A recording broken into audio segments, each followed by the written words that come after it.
Hi, dear listeners. Tonight we're going to embark on a particularly intimate journey through the corridors of Tudor. History one that will gently guide you toward peaceful slumber while revealing the fascinating, often shocking world of royal bedroom privileges in the courts of Henry VIII, Elizabeth I, and their contemporaries.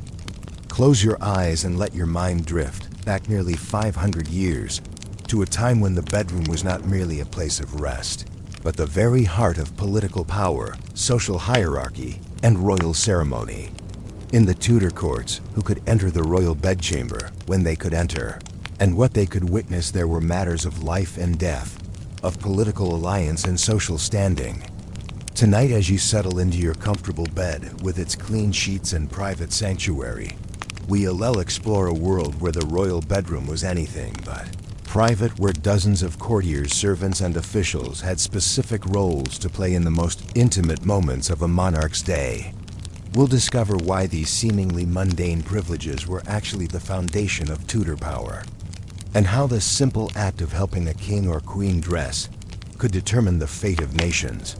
So pull your covers close, let your breathing slow and deepen, and prepare to be transported to a world where bedroom etiquette was a matter of survival and where the most boring details of royal daily life held the keys to understanding one of history's most fascinating dynasties. The morning light filters through the heavy tapestries of Greenwich Palace, and somewhere in the distance, a bell tolls the hour of 6. But for King Henry VIII, the day has already begun long before his eyes open, orchestrated by a carefully choreographed ballet of servants and courtiers whose very lives depend on executing their roles to perfection. You see, dear listener, the moment a Tudor monarch stirred from sleep, they entered a world where every action, every gesture, every breath was governed by centuries of tradition and the most intricate protocols imaginable. The royal awakening was not simply a matter of getting out of bed, it was a sacred ritual that reinforced the divine nature of kingship and the rigid hierarchy that kept the entire kingdom functioning. Let us drift into the royal bedchamber on a typical morning in 1520, when Henry VIII was still young, vigorous, and married to his first wife, Catherine of Aragon. The king's chamber is not what you might expect from a modern bedroom. It is enormous, perhaps 40 feet long and 30 feet wide, with walls covered in rich tapestries depicting scenes from classical mythology and Christian allegory. The ceiling soars 20 feet above, painted with gold stars on a deep blue background, representing the heavens over which the king rules by divine right. The royal bed itself is a marvel of craftsmanship and symbolism. It's not simply a place to sleep, but a throne of sorts, a massive 4-poster construction made of oak and walnut, inlaid with ivory and precious metals.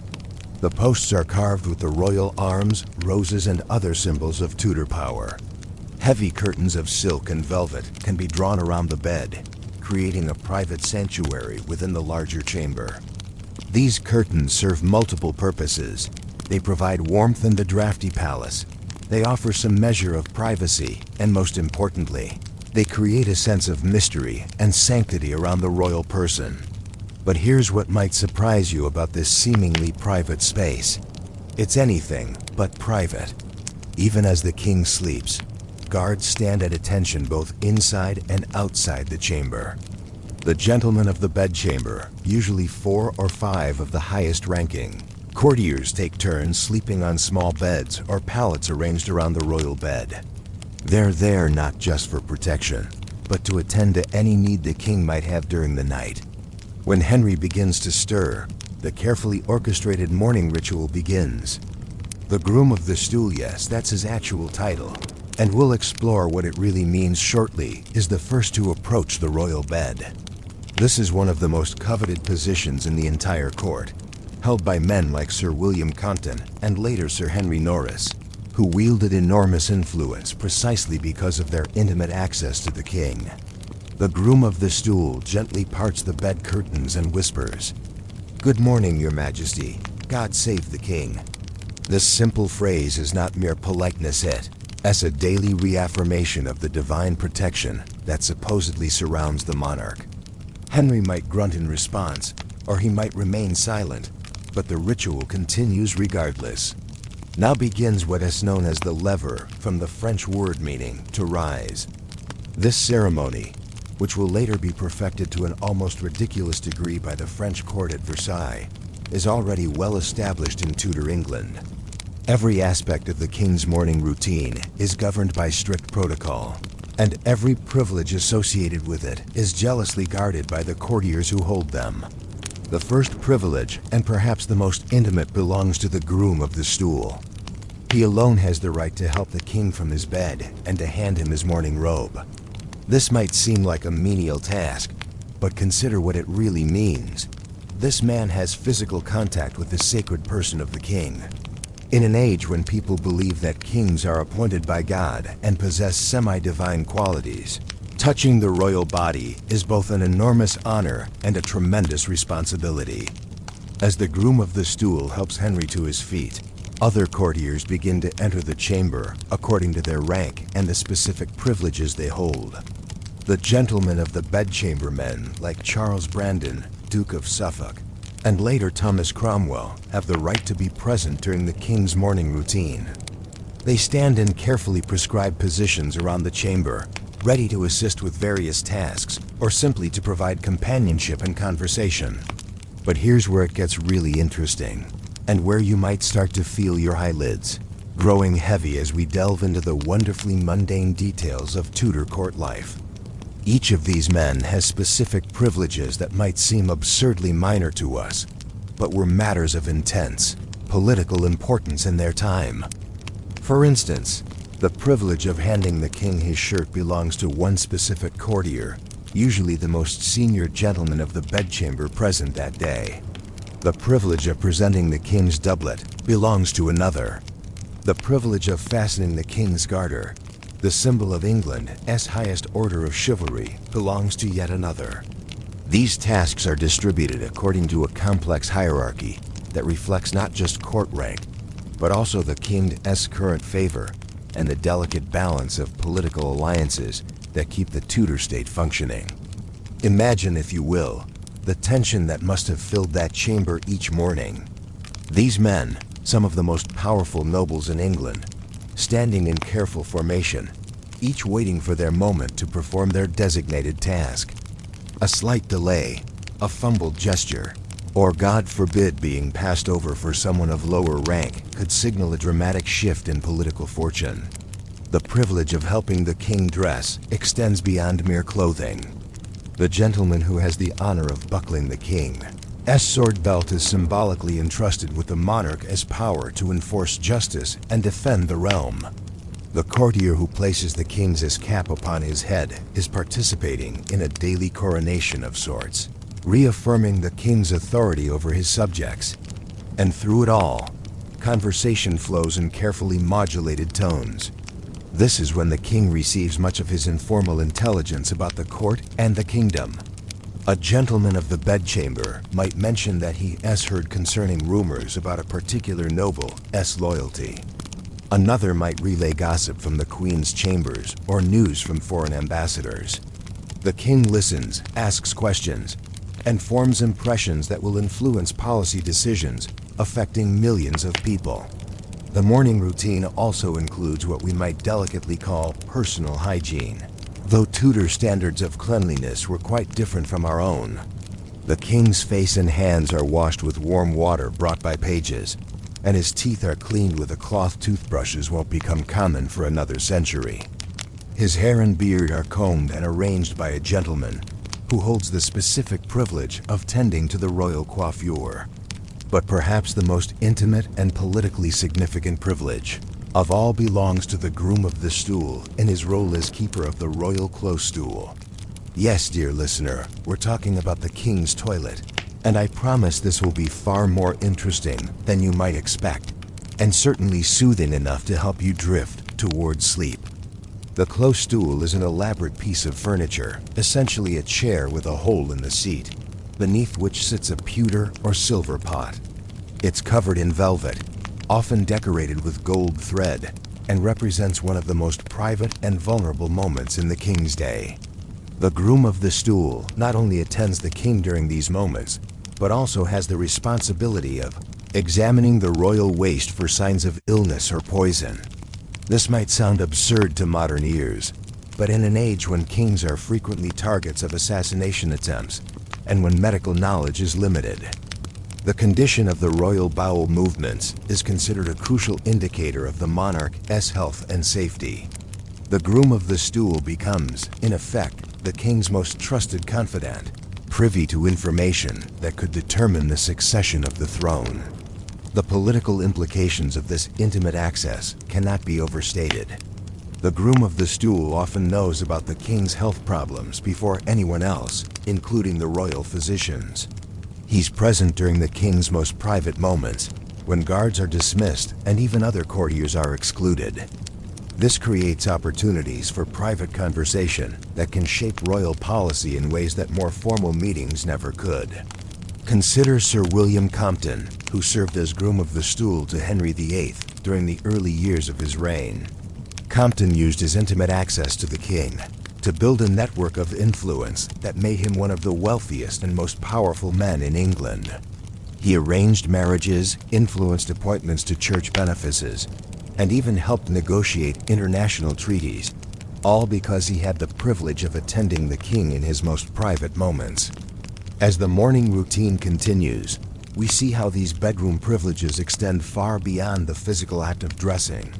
The king's chamber becomes a kind of informal council chamber, where policy is discussed, appointments are made, and the business of governing the kingdom is conducted in whispers and casual conversation. The privilege of remaining in the chamber while the king breaks his fast, his morning meal, belongs to only the most senior courtiers. They stand in respectful silence while the king eats, ready to engage in conversation if he desires it, but careful not to presume upon his attention. The food itself is brought by pages and served by gentlemen who have earned the specific privilege of presenting dishes to the royal person. Even the king's morning prayers are governed by protocol. A chaplain, usually the dean of the chapel royal or another high-ranking cleric, has the privilege of leading the king in his devotions. This might seem like a purely spiritual matter, but in Tudor England, where the king is also the head of the church, these morning prayers often include discussions of religious policy that will affect the entire kingdom. As we drift deeper into this world of privilege and protocol, you might find your own breathing slowing to match the measured pace of Tudor court life. There's something almost hypnotic about the repetitive nature of these daily rituals. The way each morning unfolds according to the same carefully prescribed pattern, each participant playing their role in a drama that has been performed for generations. The morning routine typically concludes with the king's formal entry into the presence chamber, where he will hold court and conduct the official business of the day. But the privileges associated with the bedchamber don't end when the king leaves his private apartments. The gentlemen of the bedchamber retain their special status throughout the day, marked by their ability to approach the king without formal introduction and their right to speak to him directly rather than through intermediaries. These men also have the privilege of dining at the king's table, or at least at tables in the same hall, and of participating in the king's leisure activities. When Henry VIII goes hunting, plays tennis, or engages in the elaborate court entertainments that mark special occasions, the gentlemen of the bedchamber are his constant companions. But perhaps most importantly, they have the privilege of access to the king's evening routine, which mirrors the morning ritual in its complexity and political significance. The evening couture, the ceremony of putting the king to bed, is every bit as elaborate as the morning lever, and the privileges associated with it are equally coveted. As night falls over Greenwich Palace and the king prepares to retire, the same careful choreography begins again. The gentlemen of the bedchamber help the king undress according to the same strict protocols that govern the morning routine. The privilege of receiving the king's doublet, of unlacing his shoes, of drawing the bed curtains.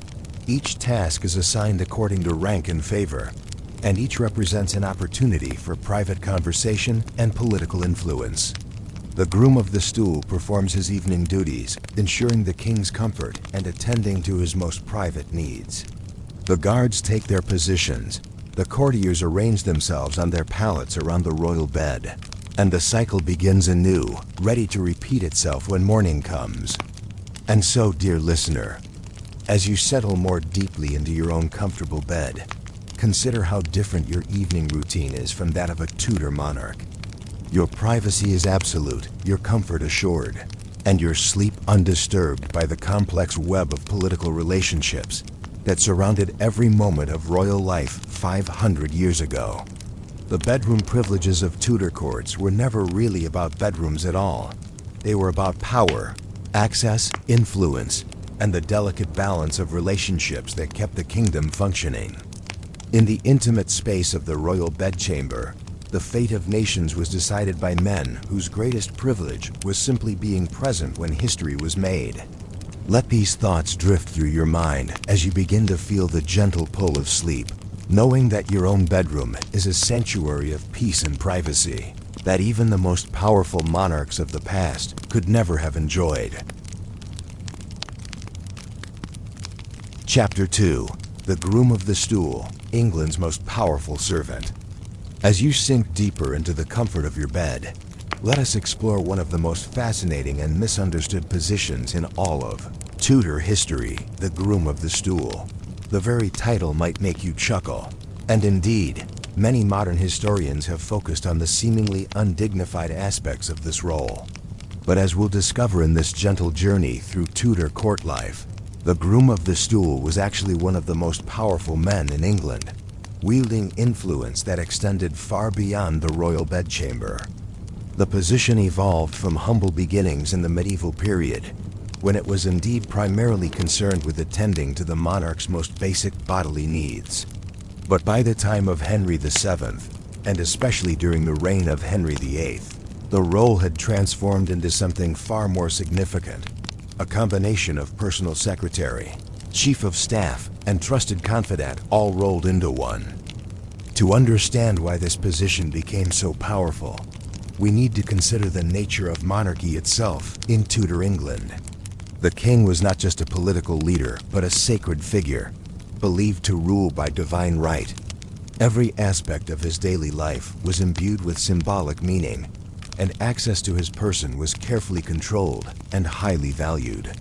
In this context, the man who had the most intimate access to the king, who was present during his most private and vulnerable moments, naturally became a figure of enormous importance. Let us drift back to the early years of Henry VIII's reign, around 1509, when a young man named Sir William Compton first assumed the role of Groom of the Stool. Compton was not chosen for this position because of his noble birth, though he was well born, or because of his military prowess, though he was a capable soldier. He was chosen because Henry trusted him completely, and because he possessed the discretion, intelligence, and political acumen necessary to handle the enormous responsibilities that came with such intimate access to the royal person. Compton's daily routine began before dawn, when he would rise and prepare for the king's awakening.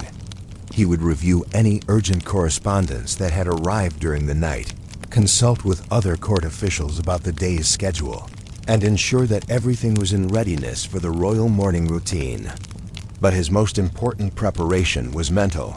He needed to be ready to discuss any topic that might interest the king, to provide counsel on matters both trivial and momentous, and to serve as a sounding board for royal ideas and concerns. When the king stirred in his great bed, Compton was the first person he saw, the first voice he heard. This gave the Groom of the Stool an enormous advantage in shaping the king's mood and opinions for the entire day. A word of praise for a particular courtier, a subtle suggestion about policy, or simply the tone of voice used in morning greetings could influence royal decisions in ways that more formal advisors could never achieve. But the true power of the Groom of the Stool lay not in any single moment of influence, but in the accumulation of hundreds of such moments over months and years. Day after day, in the privacy of the royal bedchamber, Compton and his successors shaped royal thinking through countless small conversations, casual observations, and carefully timed suggestions. Consider, for example, the delicate matter of royal finances.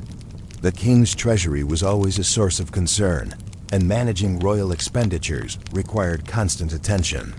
The Groom of the Stool, because of his intimate knowledge of the king's daily habits and preferences, was uniquely positioned to influence royal spending. He might suggest that a particular entertainment was too expensive, or recommend a less costly alternative to a proposed building project. These suggestions, made in the relaxed atmosphere of the bedchamber, often carried more weight than formal reports from the treasurer. The Groom of the Stool also served as a crucial intermediary between the king and other courtiers. Ambitious nobles who wanted to present petitions or proposals to the king often found it more effective to approach the Groom of the Stool first. A word from him about the king's current mood, or advice about the best time to make a particular request, could mean the difference between success and failure. This intermediary role extended to matters of the highest political importance. When Cardinal Wolsey was at the height of his power as Henry VIII's chief minister, he maintained a close relationship with the Groom of the Stool, understanding that this man's opinion could influence the king's perception of his policies. Similarly, when Thomas Cromwell rose to prominence in the 1530s, one of his first priorities was to cultivate the friendship and support of whoever held the position of Groom of the Stool at the time. The physical aspects of the role, while perhaps undignified by modern standards, were actually sources of additional power and influence. The Groom of the Stool's responsibility for monitoring the king's health gave him access to information that was literally a matter of life and death for the kingdom. In an age when royal succession was often uncertain, and when the death of a king could plunge the realm into civil war, knowledge of the monarch's physical condition was invaluable political intelligence. The Groom of the Stool worked closely with the royal physicians, but his daily observations often provided more accurate assessments of the king's health than formal medical examinations. He knew when the king was suffering from illness, when he was in pain, when his mood was affected by physical discomfort. This knowledge allowed him to advise other courtiers about the best times to approach the king with requests or proposals, and to warn them when the royal temper was likely to be short. During Henry VIII's later years, when the king suffered from what historians believe was a chronic leg ulcer, the Groom of the Stool's health monitoring became even more crucial. The king's condition affected his mobility, his sleep, and his general disposition, and the Groom of the Stool was often the first to recognize when a flare-up was beginning. This advance warning allowed court officials to adjust their plans and expectations accordingly. The position also carried significant financial benefits, though these were often indirect rather than explicit. The Groom of the Stool received a generous salary from the royal treasury, but his real wealth came from the opportunities that his position created. His influence with the king made him a valuable ally for merchants seeking royal contracts, nobles hoping for advantageous marriages for their children, and church officials pursuing promotions. Sir William Compton, for example, used his position to accumulate vast estates throughout England. He received grants of land from the king, purchased properties at favorable prices from nobles who wanted his support, and invested in trading ventures that benefited from royal protection. By the time of his death in 1528, he was one of the wealthiest men in England, with an annual income that rivaled that of the greatest nobles in the realm.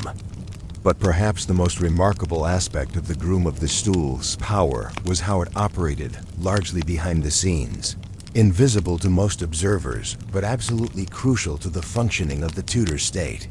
While other court officials held formal titles and conducted their business in public ceremonies, the Groom of the Stool wielded his influence in whispered conversations and private moments that left no official record. This invisible power could be both a strength and a weakness. On one hand, it allowed the Groom of the Stool to shape royal policy without attracting the attention and resentment that more visible advisors often faced. On the other hand, it made the position vulnerable to sudden changes in royal favor, since the king could withdraw his trust without having to provide public justification. The career of Sir Henry Norris, who succeeded Compton as Groom of the Stool, illustrates both the heights and the dangers of this position. Norris enjoyed Henry VIII's complete confidence for many years, using his influence to advance his own family's interests and to support various political and religious causes. He was instrumental in the king's break with Rome, helping to arrange the private meetings and conversations that led to Henry's decision to reject papal authority. But Norris's intimate access to the king also made him a target when Henry's paranoia began to focus on his second wife, Anne Boleyn. In 1536, when the king became convinced that Anne was guilty of adultery, Norris was among those accused of being her lovers. The charges were almost certainly false, but Norris's position as Groom of the Stool made him particularly vulnerable to suspicion. After all, who had better access to the royal apartments? Who would be more likely to know the Queen's movements and habits? Norris was executed on Tower Hill in May 1536, a victim of the very intimacy with royal power that had made him so influential. His fall demonstrates how the privileges of the Tudor bedchamber came with enormous risks as well as rewards. The position of Groom of the Stool continued to evolve throughout Henry VIII's reign and beyond. Later holders of the office, such as Sir Anthony Denny, learned to be more cautious in their exercise of influence, understanding that survival in Tudor politics required not just the king's favor, but also the ability to avoid making powerful enemies. Denny, who served as Groom of the Stool during Henry VIII's final years, was particularly skilled at maintaining his position while navigating the dangerous waters of court politics. He managed to retain the king's trust while avoiding involvement in the factional disputes that destroyed so many other courtiers. When Henry VIII died in 1547, Denny was one of the few men present at his deathbed, a final testament to the intimate nature of his role. The influence of the Groom of the Stool extended beyond the king's lifetime through his control of access to the royal will and other important documents. In Henry VIII's case, Denny was responsible for safeguarding the king's final testament, which determined the succession and the distribution of royal property. This gave him enormous power during the crucial transition period following the king's death. Under Edward VI, the young king who succeeded Henry VIII, the role of Groom of the Stool took on new dimensions. Since Edward was only 9 years old when he became king, his Groom of the Stool, Sir Michael Stanhope, became something like a surrogate father figure, as well as a political advisor. Stanhope's influence over the boy king was so great that it eventually led to his downfall, as other court factions united to remove him from power. The position underwent further changes during the reign of Mary I, who as a woman required different arrangements for her most intimate attendants. The role was essentially divided, with male courtiers handling political and administrative functions while female attendants managed the queen's personal needs. This division reduced the political power associated with intimate access to the monarch, but it also demonstrated how central the concept of bedroom privileges remained to Tudor court culture. When Elizabeth I came to the throne in 1558, she further refined these arrangements, creating a system where her most trusted female attendants, the ladies of the bedchamber, wielded significant political influence while male courtiers were excluded from her most private spaces. This represented a fundamental shift in how bedroom privileges operated, but it confirmed their continued importance in Tudor governance. As you drift deeper into sleep, consider how the story of the Groom of the Stool reveals the complex relationship between power and intimacy in Tudor England. In a world where access to the monarch was the key to political influence, the man who helped the king with his most basic daily needs became one of the most powerful figures in the realm. The privileges of the Tudor bedchamber were never really about comfort or convenience. They were about trust, influence, and the delicate personal relationships that held the kingdom together. The Groom of the Stool embodied all of these elements, serving as a bridge between the public majesty of kingship and the private humanity of the man who wore the crown. In our modern world, where privacy is taken for granted and political power operates through formal institutions and public processes. It's difficult to imagine a system where such intimate access could translate into such enormous influence. But in Tudor England, where the king's person was sacred and his favor was the source of all earthly power, the man who dressed him each morning and attended him each evening held the fate of nations in his hands. Let this thought accompany you into peaceful slumber, that even in the most mundane aspects of daily life, history reveals the complex web of human relationships that shape the course of events. The groom of the stool with his chamber pot and his intimate knowledge of royal habits was as much a part of English history as any general or archbishop. His quiet influence shaping the destiny of a kingdom through countless small moments of trust and conversation. As we continue our gentle journey through the intimate corridors of Tudor power, let us turn our attention to a group of women whose influence was both profound and carefully hidden, the ladies of the bedchamber. In a world where women were officially excluded from most forms of political power, these privileged attendants found ways to shape royal policy and court politics through their intimate access to queens and later to the great Queen Elizabeth I herself. Close your eyes and let your mind drift to the Queen's apartments at Hampton Court Palace, where the morning light filters through stained glass windows, casting colorful patterns on the polished wooden floors. Here, in chambers hung with silk tapestries and furnished with the finest examples of Tudor craftsmanship, a different kind of political theater unfolds daily, one where women's voices, though whispered, carry the power to influence the fate of kingdoms. The role of ladies of the bedchamber evolved gradually throughout the Tudor period, reaching its most sophisticated form during the reign of Elizabeth I. But to understand how these women wielded their influence, we must first examine the earlier queens and the ways they navigated the complex world of court politics through their female attendants. Catherine of Aragon, Henry VIII's first wife, brought with her from Spain a deep understanding of how female courtiers could serve as extensions of royal power.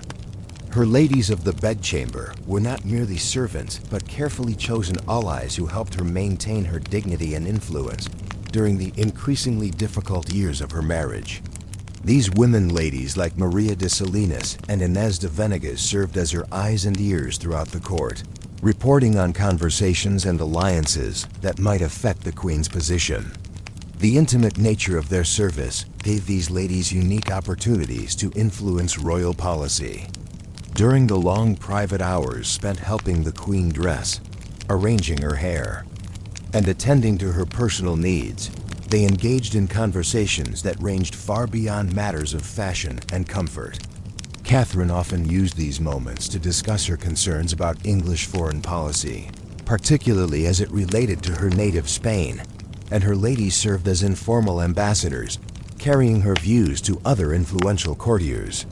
The political importance of these relationships became particularly evident during the King's great matter, his attempt to annul his marriage to Catherine in order to marry Anne Boleyn. Catherine's ladies of the bedchamber became her most crucial allies in the struggle to maintain her position as queen. They helped her craft letters to her nephew, Emperor Charles V, seeking his support. They provided emotional support during her darkest moments, and they served as witnesses to her unwavering insistence that she was Henry's true and only wife. Lady Maria de Salinas, in particular, demonstrated the kind of loyalty and influence that characterized the best of the ladies of the bedchamber. She had served Catherine since childhood and understood better than anyone the Queen's thoughts, fears, and desires. When Henry finally banished Catherine from court, Maria was one of the few people allowed to accompany her into exile. Even then, she continued to serve as an intermediary between the deposed queen and her supporters, carrying messages and maintaining the network of relationships that kept Catherine's cause alive. But it was with Anne Boleyn that the role of ladies of the bedchamber truly began to evolve into something approaching modern political influence. Anne, who had spent years at the sophisticated French court before returning to England, understood better than any previous English queen how female courtiers could be used to advance political agendas. Anne's ladies of the bedchamber were chosen not just for their noble birth or personal loyalty, but for their intelligence, discretion, and political acumen. Women like Lady Margaret Lee and Lady Mary Howard were essentially political operatives, using their positions to gather intelligence, influence other courtiers, and advance Anne's interests throughout the court. The daily routine in Anne Boleyn's bedchamber was a masterclass in the subtle exercise of female power. Each morning, as the ladies helped their mistress dress in the elaborate gowns that proclaimed her royal status, they shared information gathered from their own networks of relationships.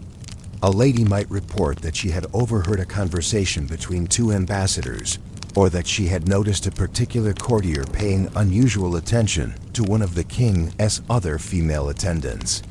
Anne used this intelligence to shape her own behavior and to advise the king on matters of policy.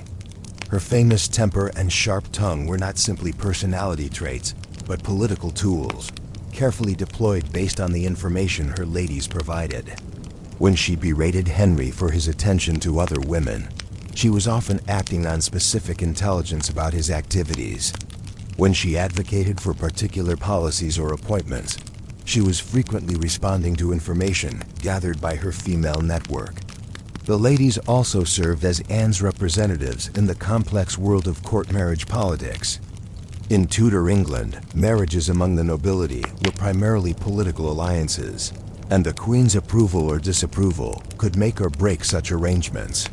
Anne's ladies of the bedchamber served as her agents in these negotiations, meeting with prospective brides and grooms, assessing their suitability, and reporting back to the Queen.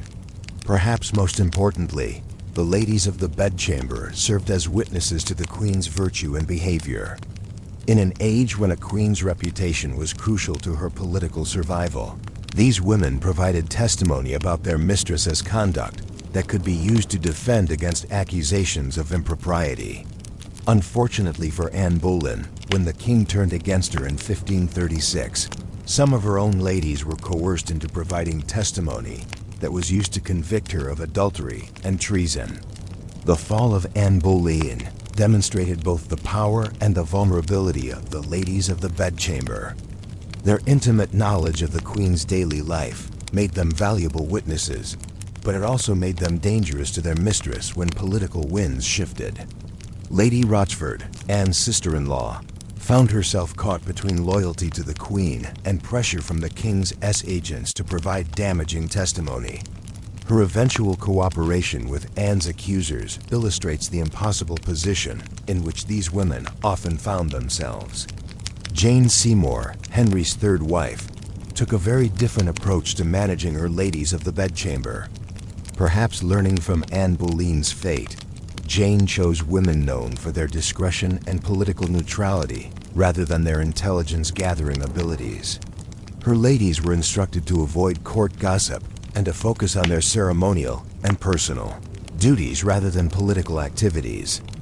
This more conservative approach reflected Jane's own political strategy, which emphasized traditional feminine virtues like obedience and modesty rather than the more assertive style that had characterized Anne Boleyn. Jane's ladies of the bedchamber were expected to embody these same virtues, serving as living examples of the kind of behavior the new queen wished to promote among court women. But even Jane's more restrained approach could not entirely eliminate the political dimensions of the ladies of the bedchamber. These women still had intimate access to the Queen, and they still served as conduits for information and influence.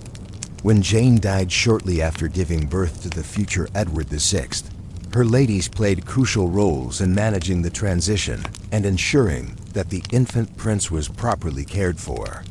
The brief reign of Anne of Cleves, Henry's fourth wife, presented unique challenges for the institution of ladies of the bedchamber. Anne was a foreign princess who spoke little English and understood even less about English court customs. Her German attendants were gradually replaced by English ladies who could help her navigate the complex world of Tudor politics.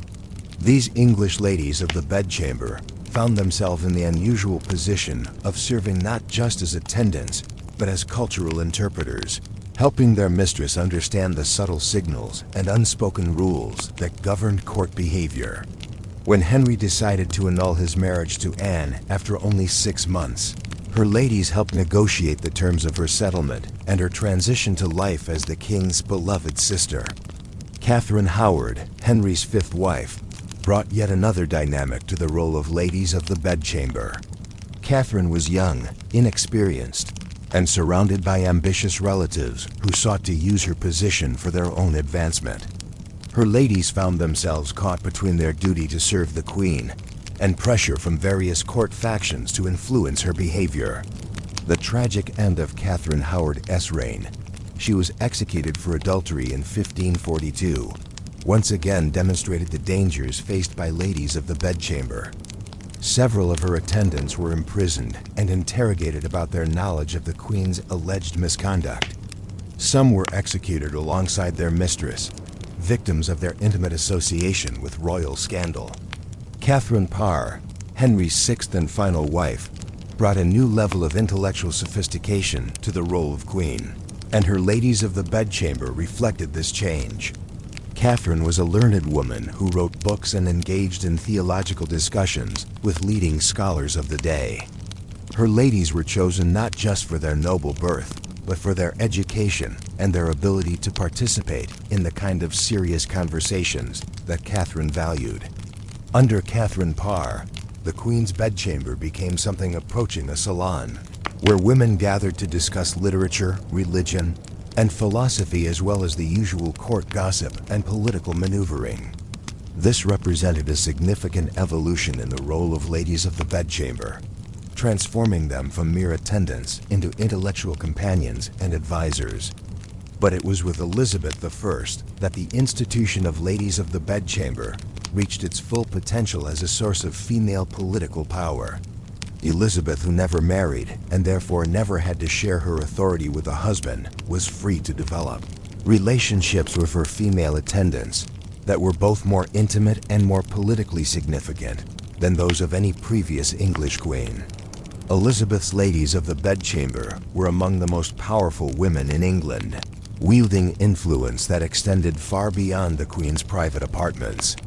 Women like Blanche Parry, Catherine Ashley, and later Helena Gorges and Philadelphia Scrope served not just as personal attendants, but as trusted advisors, political agents, and guardians of royal secrets.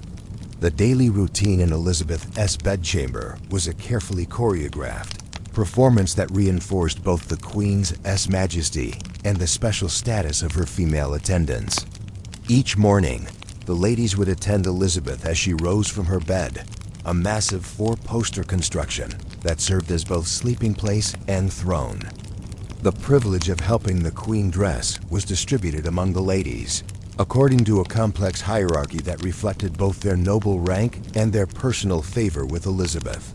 But unlike the bedchamber routines of previous queens, Elizabeth's morning ritual was not just about getting dressed. It was about preparing for the day as political battles. As the ladies arranged the Queen's elaborate gowns, applied her cosmetics, and styled her famous red wigs, they briefed her on the latest court gossip, foreign intelligence, and political developments. Elizabeth used these private moments to test ideas, seek advice, and plan her responses to various challenges. The ladies of the bedchamber also served as Elizabeth's representatives in the complex world of court matchmaking. Since the Queen herself never married, she took a keen interest in the romantic lives of her courtiers, using marriages as tools of political control. Her ladies served as her agents in these matters, gathering intelligence about potential matches, negotiating terms, and sometimes sabotaging relationships that the Queen disapproved of. Perhaps most importantly, the ladies of the bedchamber served as guardians of Elizabeth's carefully constructed public image. The Queen's appearance was a crucial element of her political strategy. Her elaborate costumes, dramatic makeup, and jeweled accessories all served to reinforce her authority and mystique. The ladies who helped create this image each day were therefore participating in one of the most important aspects of Elizabethan statecraft. The influence of Elizabeth's ladies of the bedchamber extended well beyond the Queen's private apartments. These women had their own networks of relationships throughout the court and the country, and they used these connections to advance both their own interests and those of their royal mistress. They arranged advantageous marriages for their children, secured profitable offices for their relatives, and invested in trading ventures that benefited from royal protection. Some of Elizabeth's ladies accumulated enormous wealth and influence through their positions. Helena Gorges, for example, used her access to the Queen to build a network of relationships that made her one of the most powerful women in England. She arranged marriages, influenced appointments to church benefices, and even helped negotiate international treaties, all while maintaining the fiction that she was merely a personal attendant to the Queen. The political importance of the ladies of the bedchamber was recognized by foreign ambassadors and other observers who understood that these women often had more real influence over English policy than many male courtiers with more impressive titles. Diplomatic correspondence from the period is filled with references to the need to cultivate relationships with particular ladies in order to gain access to the Queen or to influence her thinking on important matters. But perhaps the most remarkable aspect of the ladies of the bedchamber was how they managed to wield significant political power while maintaining the appearance of feminine subservience that Tudor society demanded. These women understood that their influence depended on their ability to work behind the scenes, to shape events through private conversations and subtle manipulations, rather than public declarations and formal authority. As you drift towards sleep, consider how these remarkable women navigated the complex world of Tudor politics through their intimate access to royal power. In a society that officially excluded women from political authority, the ladies of the bedchamber found ways to influence the course of history through their daily service to queens and their careful cultivation of personal relationships.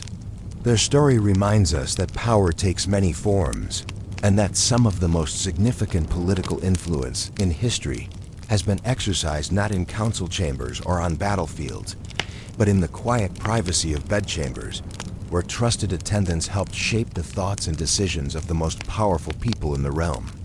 The privileges of the Tudor bedchamber were never just about access to royal persons. They were about access to royal minds, and the women who held these privileges used them to carve out spaces of influence and authority in a world that officially denied them such opportunities. Their legacy lives on in the understanding that true power often operates through relationships, trust, and the kind of intimate knowledge that can only be gained through daily service and unwavering loyalty. As the gentle rhythm of your breathing deepens and your mind begins to drift toward peaceful slumber, let us explore one of the most fascinating and politically charged aspects of Tudor bedroom privileges: the elaborate ceremonies surrounding royal marriage. In the Tudor court, the royal wedding night was not a private affair between husband and wife, but a public spectacle involving dozens of courtiers, each with specific roles to play in ensuring the legitimacy of the union and the future of the dynasty. Picture, if you will, the scene at Greenwich Palace on the evening of June 11, 1509, as the young Henry VIII prepares for his wedding night with Catherine of Aragon. The king is 18 years old, tall and athletic, with the golden hair and commanding presence that will make him one of the most recognizable monarchs in English history. Catherine is 23, a Spanish princess with dark eyes and a quiet dignity that masks her keen intelligence and political acumen. But this is not a romantic scene from a modern fairy tale. Instead, it is a carefully orchestrated political ceremony designed to ensure that there can be no question about the consummation of the marriage and the legitimacy of any children that might result from it. Every aspect of the evening has been planned in advance. Every participant has been briefed on their role, and every detail has been considered for its political and dynastic implications. The preparation for the royal wedding night begins hours before the couple retires to their chambers. The King's gentlemen of the bedchamber and the Queen's ladies of the bedchamber work together to prepare the royal apartments. transforming them into a stage for one of the most important ceremonies in the life of the kingdom. The royal bed itself becomes the centerpiece of this elaborate theater. It is not simply a place to sleep, but a sacred altar where the future of the Tudor dynasty will be determined. The bed has been specially prepared for the occasion, with fresh linens of the finest silk and linen, blessed by the Archbishop of Canterbury and sprinkled with holy water. The mattress has been examined to ensure that it contains no foreign objects that might interfere with conception, and the pillows have been stuffed with herbs believed to promote fertility. Around the bed, the chamber has been decorated with symbols of fertility and royal power. Tapestries depicting the marriage of biblical figures like Isaac and Rebekah hang on the walls, while fresh flowers, roses, lily, and other blooms associated with purity and fruitfulness fill the room with their fragrance.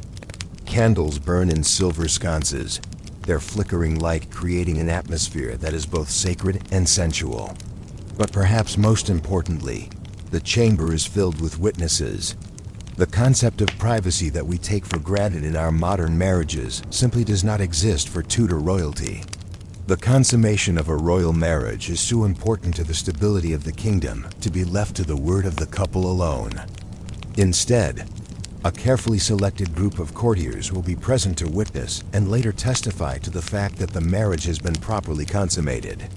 The selection of these witnesses is itself a matter of considerable political importance. They must be people of unquestioned integrity and loyalty, whose word will be accepted without question by Parliament, foreign ambassadors, and the English people. They must also be individuals who understand the delicate nature of their role present enough to serve as credible witnesses, but discreet enough to preserve the dignity of the royal couple.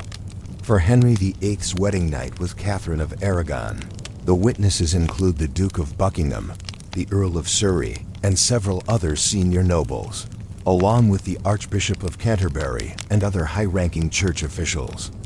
The Queen's side is represented by her Spanish ladies-in-waiting and several English noblewomen who have been chosen for their discretion and loyalty.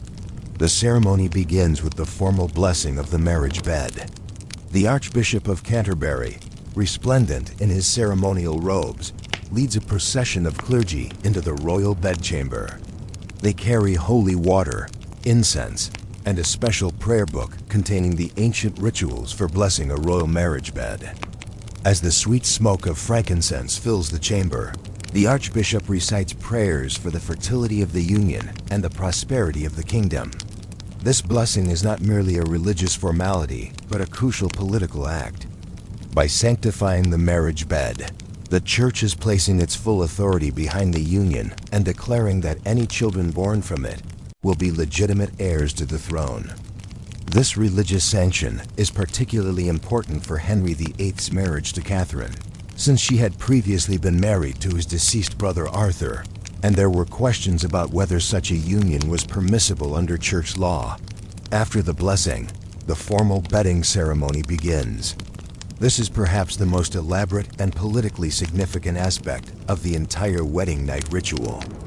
The king and queen are escorted to their respective dressing chambers by their attendants, where they are prepared for the consummation ceremony with all the care and attention usually reserved for a coronation.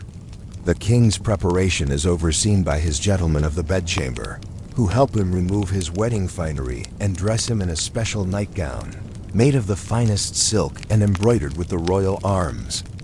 This garment is not chosen for comfort, but for its symbolic significance. It proclaims Henry's royal status even in this most intimate moment, and ensures that there can be no confusion about his identity should questions later arise about the legitimacy of the union. Meanwhile, the Queen undergoes her own elaborate preparation ritual, attended by her ladies of the bedchamber and several senior noblewomen. Catherine's wedding dress, a magnificent creation of cloth of gold and silver, adorned with pearls and precious stones, is carefully removed and replaced with a nightgown of white silk that symbolizes her purity and her readiness to fulfill her role as royal wife and potential mother. But the preparation involves more than simply changing clothes. Both the king and queen are subjected to physical examinations by court physicians, who verify their health and their ability to consummate the marriage.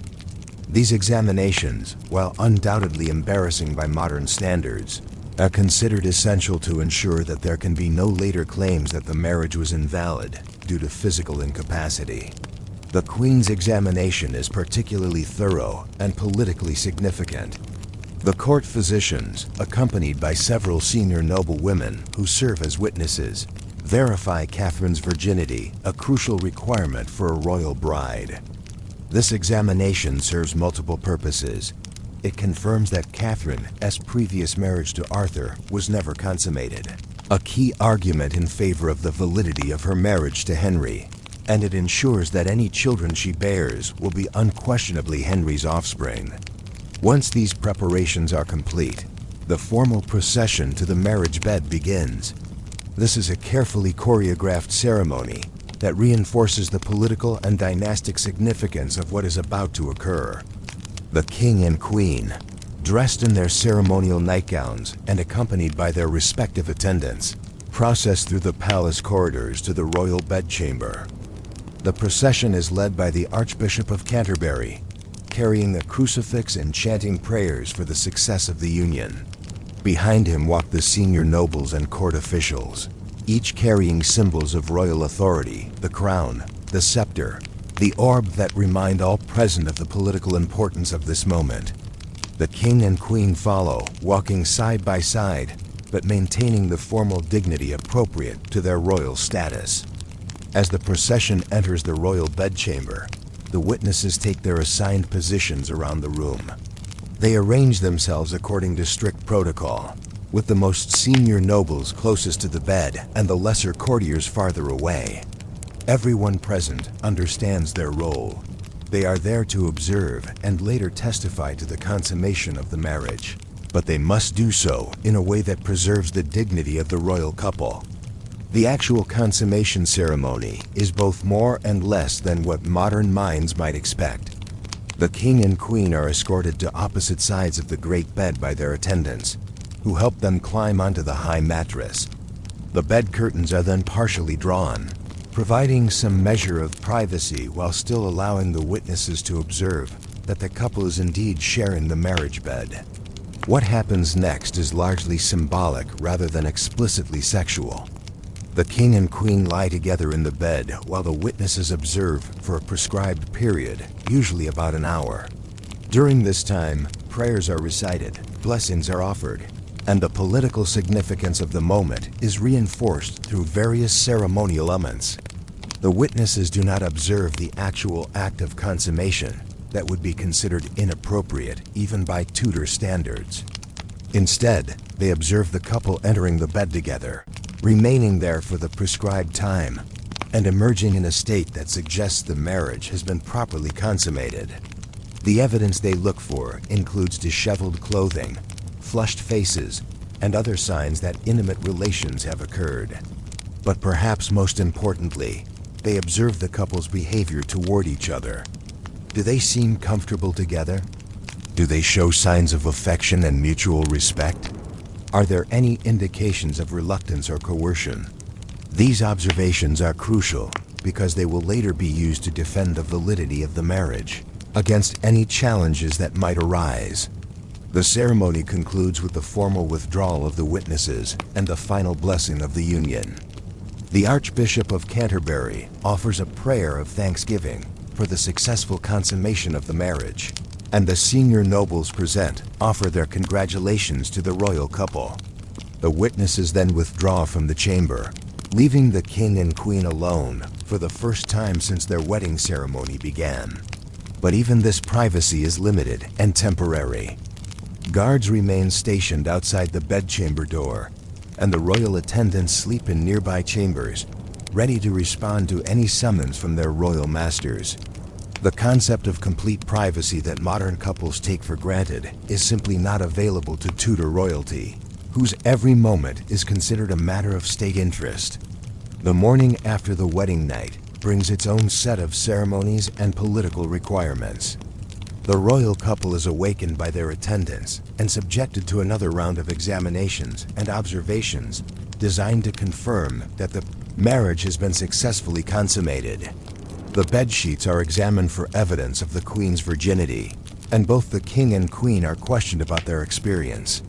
This morning after ceremony is particularly important for establishing the legitimacy of the marriage in the eyes of foreign courts and potential rivals.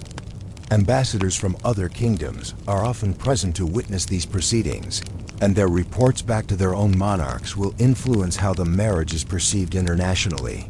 The political implications of these bedroom ceremonies extend far beyond the immediate question of whether the marriage has been consummated. The elaborate rituals serve multiple purposes. They establish the legitimacy of the union in the eyes of both domestic and foreign observers. They create a detailed record that can be used to defend against future challenges, and they reinforce the sacred nature of royal marriage and its importance to the stability of the kingdom. For Catherine of Aragon and Henry VIII, these wedding night ceremonies would prove to be of crucial importance years later, when Henry sought to annul their marriage in order to marry Anne Boleyn. The detailed records of their wedding night, including the testimony of the witnesses who observed their bedding ceremony, became key evidence in the legal proceedings that followed. Henry's lawyers argued that the marriage had been invalid from the beginning because Catherine had previously been married to his brother Arthur. But Catherine's supporters pointed to the elaborate ceremonies surrounding her wedding night with Henry, including the examination that confirmed her virginity, as proof that her marriage to Arthur had never been consummated and therefore had never been valid. The bedroom ceremonies surrounding royal marriages also served important diplomatic functions. Foreign ambassadors who witnessed these proceedings carried reports back to their own courts that helped establish the legitimacy of the English royal family in international law. A properly witnessed and documented royal marriage was essential for maintaining England's position in the complex web of European politics. The rituals also had important domestic political implications. The elaborate ceremonies surrounding royal wedding nights helped reinforce the special status of the monarchy and the divine nature of royal authority. By involving the church, the nobility, and other important institutions in these intimate moments, the crown created a sense of shared investment in the success of the royal marriage and the stability of the dynasty. As you drift deeper into peaceful slumber, consider how these elaborate bedroom ceremonies reveal the complex relationship between public and private life in Tudor England. What we consider the most intimate and personal moments of human experience, the wedding night, the consummation of marriage, were transformed into public spectacles with profound political implications. The privileges associated with witnessing these ceremonies were among the most coveted in the Tudor court, representing not just access to royal intimacy, but participation in the very foundation of royal legitimacy. The courtiers who held these privileges understood that they were not merely observing personal moments, but participating in the creation of history itself. The bedroom ceremonies of Tudor royal marriages remind us that in a world where the personal was always political, even the most private acts carried public significance. The elaborate rituals surrounding these intimate moments were not mere pageantry, but essential elements of statecraft, designed to ensure the stability of the kingdom and the legitimacy of the dynasty. Let these thoughts of ancient ceremonies and forgotten privileges accompany you into restful sleep, knowing that the privacy and intimacy you enjoy in your own bedroom represents a luxury that even the most powerful monarchs of the past could never fully possess. As your breathing grows slower and more rhythmic, and the gentle pull of sleep begins to take hold, let us venture into one of the most politically charged and carefully orchestrated aspects of Tudor court life, the management of royal pregnancy. In the Tudor world, the Queen's womb was not merely a private matter between husband and wife, but the very foundation upon which the stability of the kingdom rested. Every aspect of royal pregnancy, from the first suspicion of conception to the moment of birth, was carefully managed, witnessed. and documented by an elaborate network of courtiers whose bedroom privileges gave them access to the most intimate details of royal reproduction. Drift back with me to the autumn of 1533 when Anne Boleyn, now Queen of England, begins to suspect that she might be carrying the child who will secure her position and provide Henry VIII with the male heir he so desperately desires. The early signs are subtle: a missed monthly course, a certain queasiness in the morning, a heightened sensitivity to certain smells and foods. But in the Tudor court, even these most private physical changes cannot remain secret for long. Anne's ladies of the bedchamber are the first to notice the changes in their mistress. These women, who attend her most intimate needs and observe her daily routines with practiced eyes, are trained to recognize the early signs of pregnancy.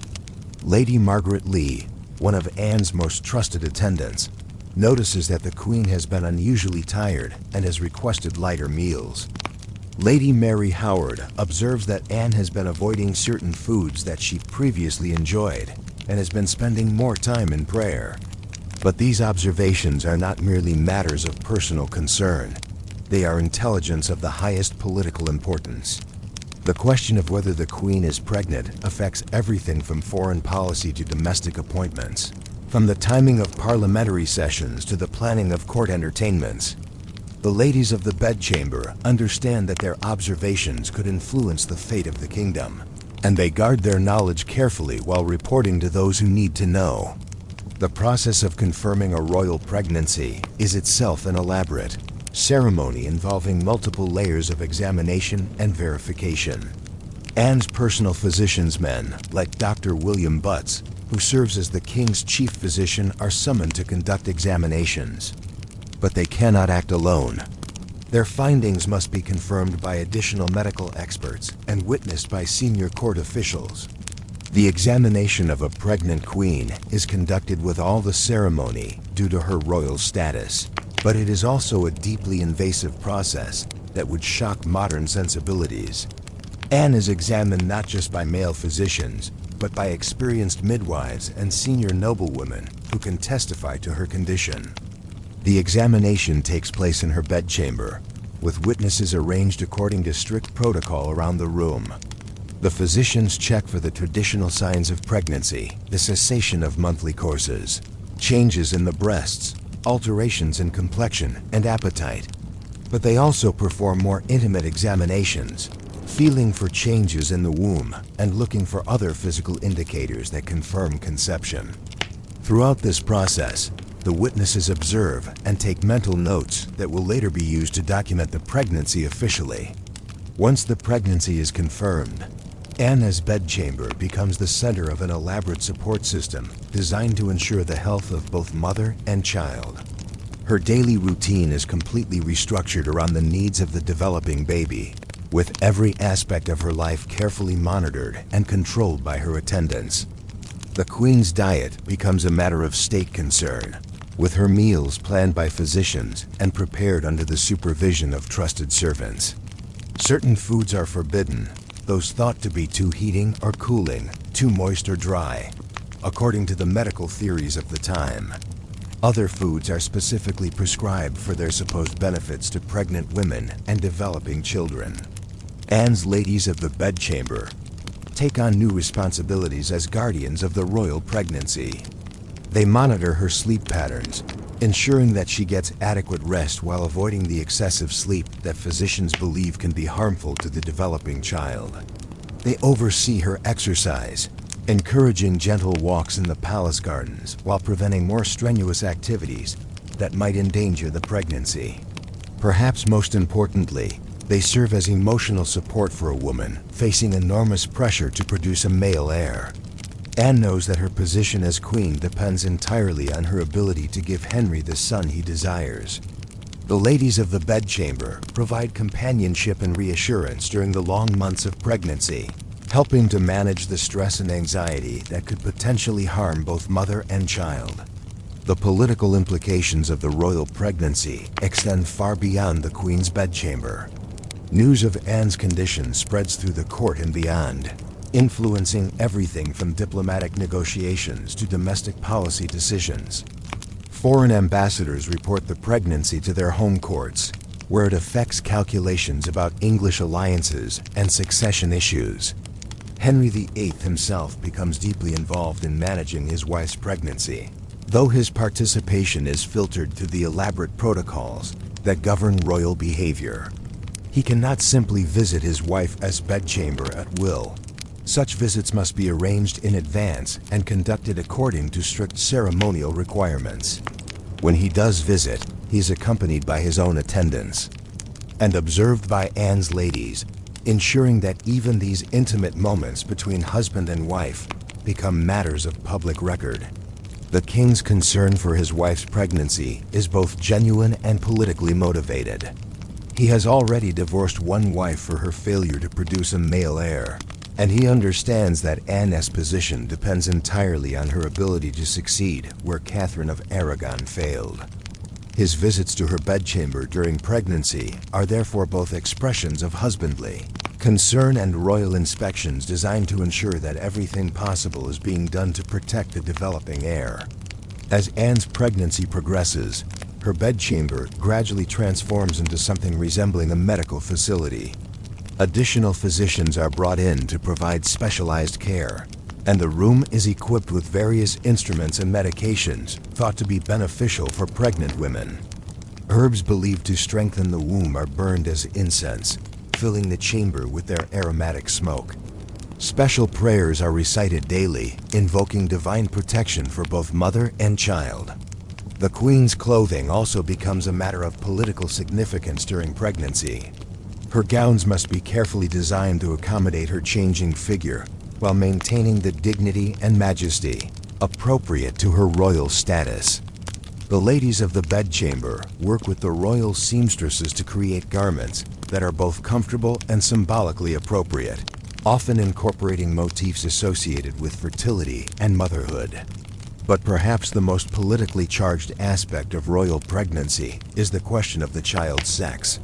In Tudor England, the birth of a male heir is essential for the stability of the dynasty, while the birth of a daughter is often seen as a disappointment or even a failure.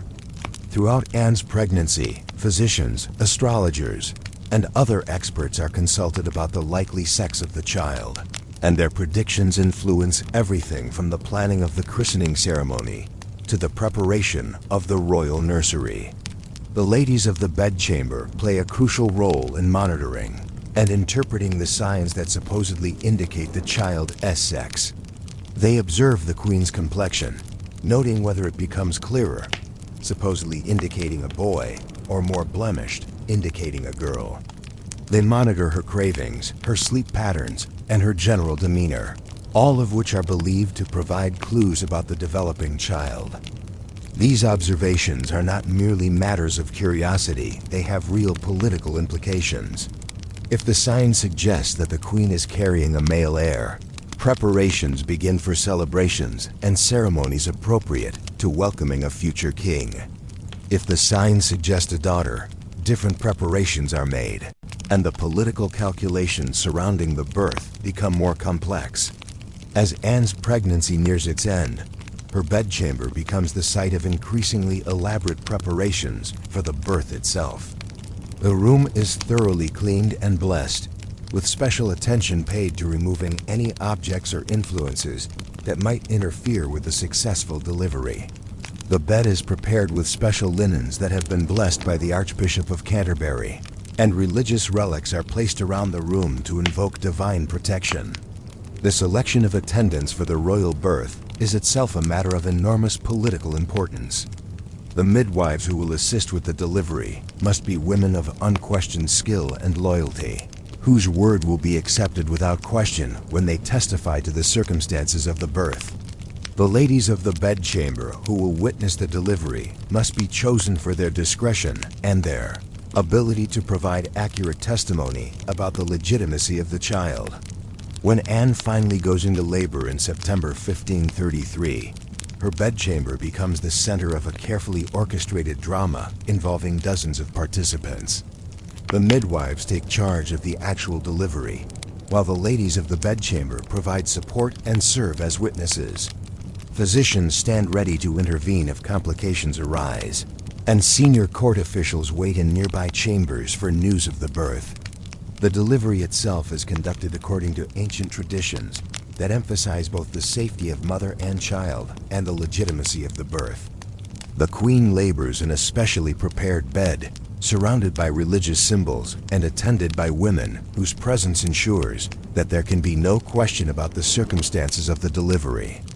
Every aspect of the birth is observed and later documented, creating a detailed record that can be used to defend the child's legitimacy if challenges arise.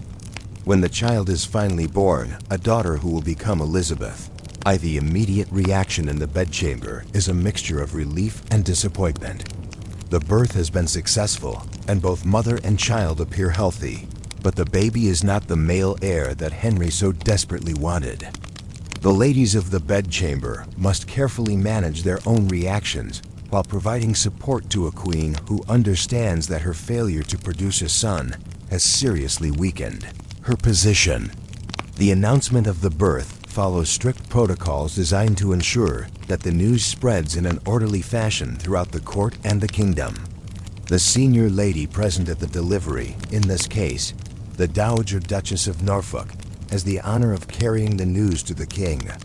She is escorted by other ladies and court officials in a formal procession that emphasizes the importance of the moment. Henry's reaction to the news is carefully observed and reported by those present. His disappointment at the child's sex is evident, but he must also express appropriate joy at the successful delivery and the health of mother and child. His public response will influence how the birth is perceived throughout the court and will affect Anne's position as queen. The days following the birth bring their own set of ceremonies and political requirements. The queen must undergo a period of lying in, during which she remains in her bedchamber under the care of her ladies and physicians. This period serves both medical and political purposes. It allows Anne to recover from the delivery while also providing time for the court to adjust to the reality of the new princes. During the lying-in period, Anne's bedchamber becomes a reception room where courtiers come to pay their respects to the new mother and to see the royal infant. These visits are carefully choreographed according to strict protocols that emphasize the dignity of the queen and the importance of the new princess, despite her sex. The christening of the new princess becomes another elaborate ceremony involving many of the same courtiers who witnessed her birth. The ladies of the bedchamber play important roles in preparing the infant for the ceremony and in managing the complex logistics of the event. The choice of godparents, the design of the christening gown, and the planning of the associated celebrations all reflect the political realities surrounding the birth of a royal daughter rather than the hoped-for son. But perhaps the most significant long-term consequence of Princess Elizabeth's birth is how it affects the dynamics within Anne Boleyn's bedchamber. The queen's failure to produce a male heir weakens her position considerably, and her ladies of the bedchamber must navigate the changing political landscape with increased care. They understand that their mistress's future depends on her ability to conceive again and produce the son that Henry desires. The management of Anne's subsequent pregnancies, including the miscarriages that will ultimately contribute to her downfall, follows similar patterns of careful observation, documentation, and political calculation. Each pregnancy brings hope for a male heir, and each failure increases the pressure on both the queen and her attendants. The ladies of the bedchamber who serve Anne during these difficult years find themselves in increasingly precarious positions. They must provide emotional support to a queen under enormous stress, while also protecting their own interests in a court where political fortunes can change overnight. Some, like Lady Rochford, will eventually be forced to testify against their mistress when Henry decides to rid himself of his second wife. The story of royal pregnancy in the Tudor court reveals how the most intimate aspects of human experience become matters of state concern when they involve the monarchy. The Queen's bedchamber during pregnancy is not a private sanctuary but a public stage where the future of the dynasty is determined through the careful observation and management of the most basic biological processes. As you drift toward peaceful sleep, consider how the ladies of the bedchamber who attended royal pregnancies carried enormous responsibilities on their shoulders. They were not merely servants, but guardians of dynastic continuity, witnesses to history, and participants in the complex political theater that surrounded royal reproduction. Their careful attention to every detail of royal pregnancy, from the first signs of conception to the final moments of delivery, ensured that the legitimacy of royal children could never be questioned, and that the stability of the kingdom could be maintained through even the most intimate aspects of royal life. The bedroom privileges associated with attending royal pregnancies were among the most politically significant in the Tudor court, representing not just access to royal intimacy, but participation in the very foundation of royal legitimacy. The women who held these privileges understood that they were not merely observing personal moments, but helping to shape the future of England itself through their careful service and unwavering discretion. As the soft embrace of approaching sleep begins to envelop your consciousness, let us explore one of the most fascinating and little-known aspects of Tudor bedroom privileges: the elaborate system of codes, signals, and hidden communications that operated within the royal bedchambers. In a world where every word was potentially dangerous and every gesture could be interpreted as treason, the intimate servants of the Tudor monarchs developed sophisticated methods of conveying information that remained invisible to casual observers, but were clearly understood by those initiated into the secret language of the court. Allow your mind to drift back to the candlelit chambers of Hampton Court Palace, where the flickering shadows on tapestried walls concealed conversations that could determine the fate of kingdoms. Here, in the most private spaces of royal life, a complex system of nonverbal communication evolved that allowed trusted servants and courtiers to share crucial intelligence while maintaining the appearance of simple domestic service. The development of this secret language was born from necessity. The Tudor court was a dangerous place where the wrong word, overheard by the wrong person, could lead to imprisonment, exile, or death. The servants who attended the monarch's most intimate needs, the gentlemen and ladies of the bedchamber, often possessed knowledge that was literally a matter of life and death, not just for themselves, but for the stability of the entire kingdom. Consider the morning routine of Henry VIII. During the tense years of his break with Rome, as the groom of the stool helps the king dress, he notices that Henry's hands are trembling slightly, a sign that the king is either ill or under enormous stress. This observation could be crucial intelligence for other court officials who need to know the king's physical and mental state before approaching him with important matters. But how does the groom of the stool convey this information without speaking directly about the king's condition? The answer lies in the subtle language of gesture and arrangement that evolved within the royal bedchamber. When the groom of the stool emerges from the king's chamber, he might adjust his own sleeves in a particular way, a signal that tells other courtiers that the king is not in the best condition to receive petitions or discuss controversial matters.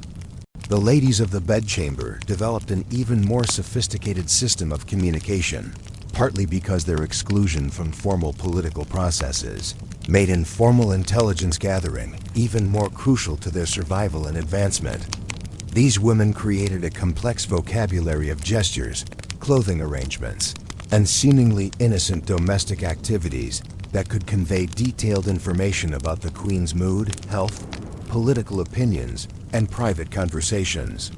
Lady Margaret Lee, one of Anne Boleyn's most trusted attendants, was particularly skilled in this secret language.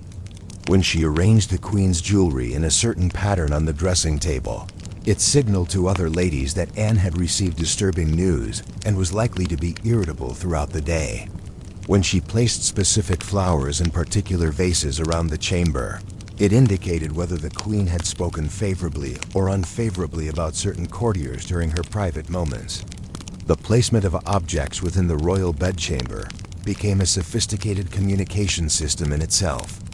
A prayer book left open to a particular page might indicate the Queen's current religious concerns or political anxieties.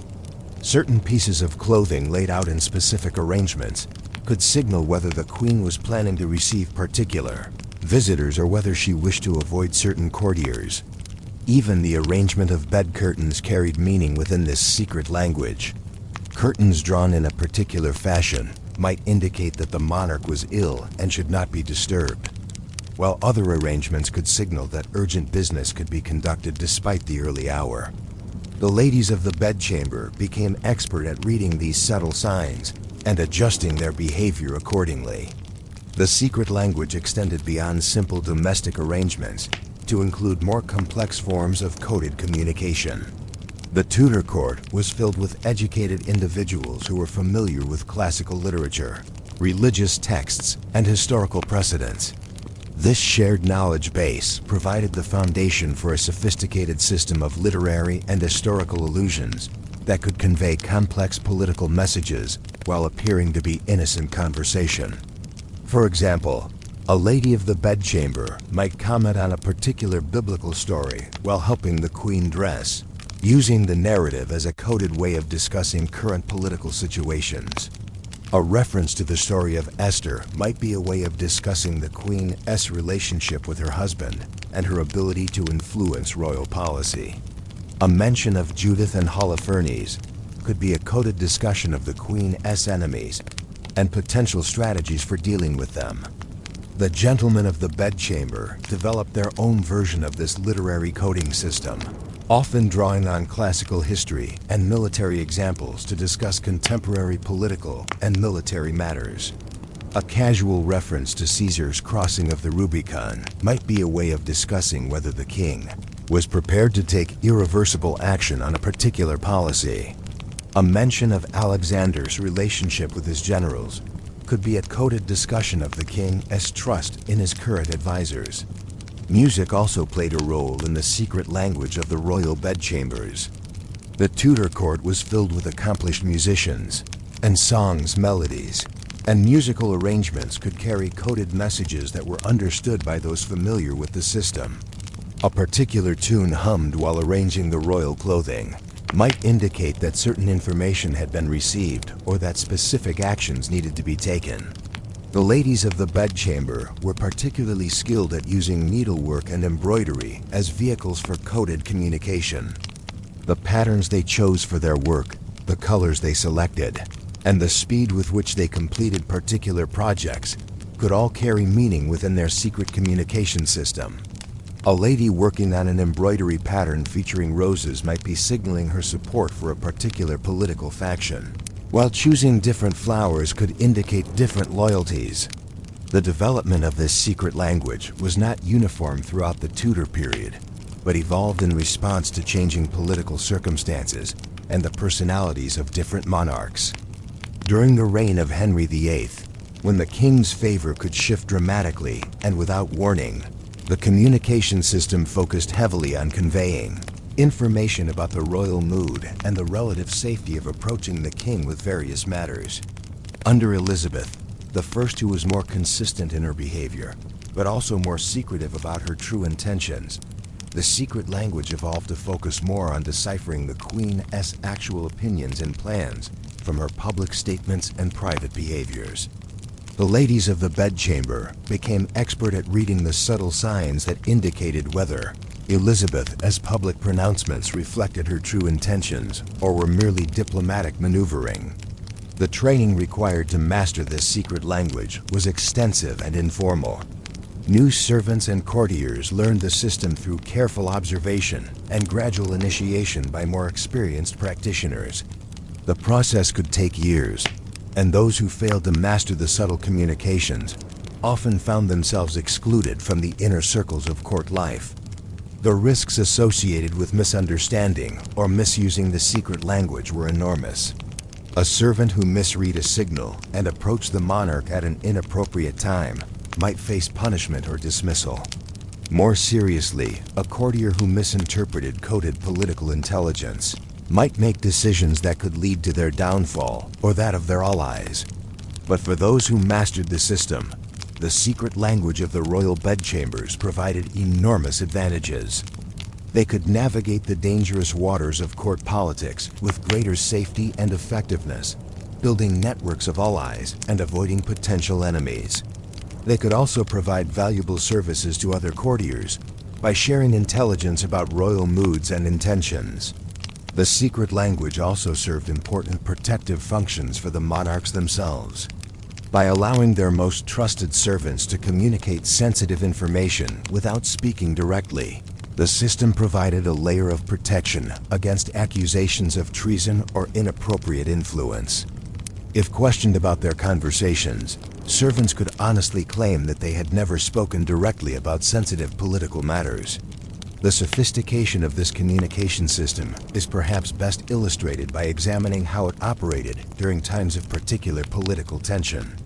During the period leading up to Anne Boleyn's execution in 1536, her ladies of the bedchamber used their secret language to coordinate their responses to the rapidly changing situation, while avoiding direct statements that could be used against them. As rumors began to circulate about the Queen's alleged adultery, her ladies developed subtle ways of signaling their continued loyalty while also preparing for the possibility that they might need to distance themselves from their mistress. The arrangement of certain objects in the Queen's chamber could indicate whether particular ladies believed the charges against Anne or whether they thought she was being framed by her enemies. When Anne was finally arrested and taken to the Tower of London, some of her former ladies used their knowledge of the secret language to communicate with each other about their own safety and the best strategies for surviving the political upheaval. Those who had mastered the system were better able to navigate the dangerous period that followed, while those who had never fully understood the coded communications found themselves more vulnerable to suspicion and persecution. The secret language of the royal bedchambers also played important roles in international diplomacy and intelligence gathering. Foreign ambassadors and their agents often tried to penetrate these communication systems in order to gain insight into English royal thinking and policy planning. The servants who controlled access to these systems therefore became valuable assets in the broader game of international politics. Some ladies and gentlemen of the bedchamber used their knowledge of the secret language to build relationships with foreign agents, trading intelligence for money or protection. Others remained fiercely loyal to their English masters, using their understanding of the communication system to identify and neutralize foreign attempts at infiltration. The evolution of the secret language also reflected broader changes in Tudor society and culture. As literacy rates increased and printing became more common, the coded communication systems became more sophisticated, incorporating references to newly published books and pamphlets. As international trade expanded and brought new ideas and influences to England, the secret language absorbed elements from other cultures and communication traditions. By the end of Elizabeth I's reign, the secret language of the royal bedchambers had become an integral part of English court culture, influencing everything from fashion and decoration to literature and music. The subtle communication systems that had developed out of necessity in the dangerous world of Tudor politics had evolved into a sophisticated cultural phenomenon that shaped how the English elite interacted with each other. The legacy of this secret language can be seen in many aspects of later English court culture and social interaction. The emphasis on subtle communication, the importance of reading nonverbal cues, and the use of literary and historical allusions to convey complex messages all became characteristic features of English aristocratic culture that persisted long after the Tudor period ended. As you drift deeper into peaceful slumber, consider how the servants who mastered the secret language of the royal bedchambers were not merely domestic workers, but skilled practitioners of a complex art form that combined elements of diplomacy, intelligence gathering, and cultural performance. Their ability to communicate crucial information through subtle gestures and coded arrangements made them invaluable participants in the political life of the Tudor court. The bedroom privileges that gave these servants access to the secret language were therefore not just opportunities for personal advancement, but responsibilities that required intelligence, discretion, and cultural sophistication. The men and women who held these privileges understood that they were guardians not just of royal privacy, but of a complex communication system that helped hold the Tudor state together during some of its most challenging periods. Let the gentle rhythm of your breathing carry you toward restful sleep, knowing that even in the most intimate spaces of royal life, human ingenuity found ways to create order, meaning, and safety through the development of sophisticated systems of communication that operated beneath the surface of everyday interactions. As your consciousness gently drifts toward the peaceful realm of sleep, let us explore one of the most fascinating and often overlooked aspects of Tudor bedroom privileges, their extraordinary economic value. In the Tudor court, access to the monarch's most private moments was not merely a mark of social status or political influence, but a pathway to enormous wealth and financial opportunity. The men and women who held these intimate privileges understood that their proximity to royal power could be transformed into tangible economic benefits that would secure their family's prosperity for generations. Allow your mind to wander back to the counting houses and private chambers, where Tudor courtiers calculated the monetary value of a royal smile, the market price of privileged access, and the investment potential of intimate service.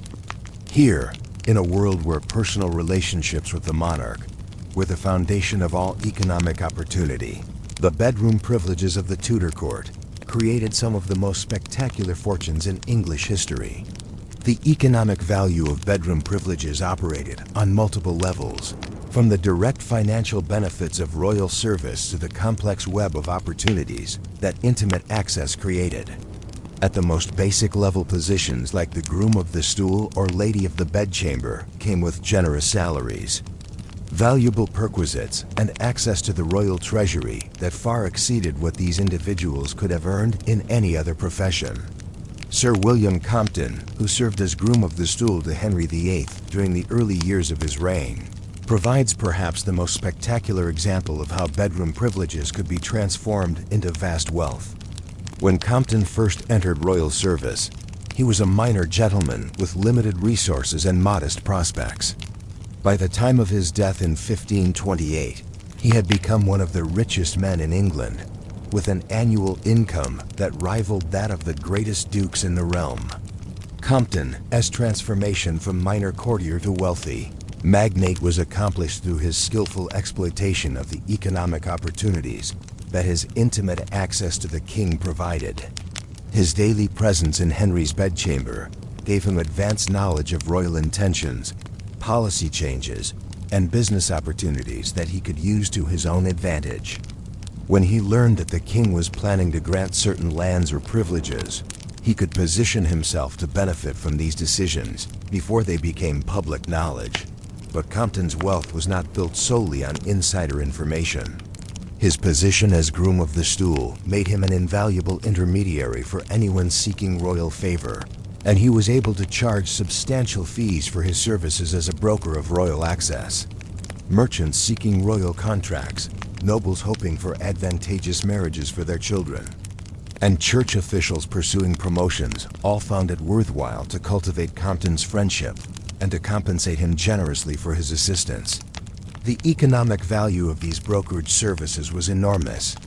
A successful intervention with the king on behalf of a client might result in contracts worth thousands of pounds, land grants that could support entire families for generations, or church appointments that provided substantial annual incomes. Compton typically received a percentage of the value he helped create, allowing him to accumulate wealth at a rate that would have been impossible through any other means.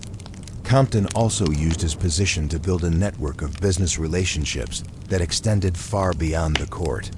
His influence with the king made him an attractive partner for merchants and investors, who were willing to offer him favorable terms in exchange for his political protection and influence. He invested in trading ventures, purchased properties at below-market prices, and received preferential treatment in business dealings throughout England. The ladies of the bedchamber developed their own sophisticated methods for converting intimate access into economic advantage. These women understood that their proximity to queens and later to Elizabeth I herself provided them with unique opportunities to influence royal policy in ways that could benefit their own financial interests and those of their families. Lady Margaret Lee, one of Anne Boleyn's most trusted attendants, used her position to arrange advantageous marriages for her relatives, securing dowries and settlements that dramatically improved her family's economic position. She also used her influence to help her male relatives obtain profitable court appointments and business opportunities that would have been unavailable to them without her intervention. The economic strategies employed by the ladies of the bedchamber were often more subtle than those used by their male counterparts, reflecting the different ways that women could exercise influence in Tudor society. Rather than directly brokering business deals or seeking royal grants for themselves, these women typically worked to advance their family's interests through marriage alliances, court appointments, and other forms of indirect influence. Lady Catherine Ashley, who served as one of Elizabeth I's most trusted attendants from childhood through her early years as queen, provides an excellent example of how female bedroom privileges could be transformed into substantial wealth. Ashley used her intimate relationship with Elizabeth to secure profitable appointments for her husband and other male relatives, while also building a network of relationships with other powerful court families that provided ongoing economic opportunities. Ashley was particularly skilled at using her knowledge of Elizabeth's preferences and intentions to advise other courtiers about the best times and methods for approaching the Queen with various requests. This advisory service was highly valued by ambitious courtiers who were willing to pay substantial sums for Ashley's guidance and support. The economic value of bedroom privileges was not limited to direct brokerage services and insider information. These positions also provided access to valuable perquisites that could be converted into cash or used to reduce living expenses. The gentlemen and ladies of the bedchamber received generous allowances for clothing, food, and lodging, along with access to royal transportation and other services that would have been expensive to purchase privately. More importantly, these positions provided access to the royal gift-giving system that was central to Tudor court culture. The monarch regularly distributed valuable presents to favored courtiers, including jewelry, plate, fine clothing, and other luxury items that could be sold or used as collateral for loans. The gentlemen and ladies of the bedchamber, because of their intimate access to the royal person, were among the most frequent recipients of these valuable gifts. The gift-giving system also worked in reverse, with courtiers presenting valuable items to the monarch in hopes of securing favor and advancement. The gentlemen and ladies of the bedchamber were often able to facilitate these gift exchanges, earning commissions or other forms of compensation from courtiers who needed their assistance in presenting gifts appropriately and effectively. The economic opportunities created by bedroom privileges extended beyond direct financial benefits to include access to valuable information that could be used for investment and speculation. Courtiers with intimate access to the monarch often learned about policy changes, military campaigns, and diplomatic developments before this information became public, allowing them to make profitable investments based on their advanced knowledge.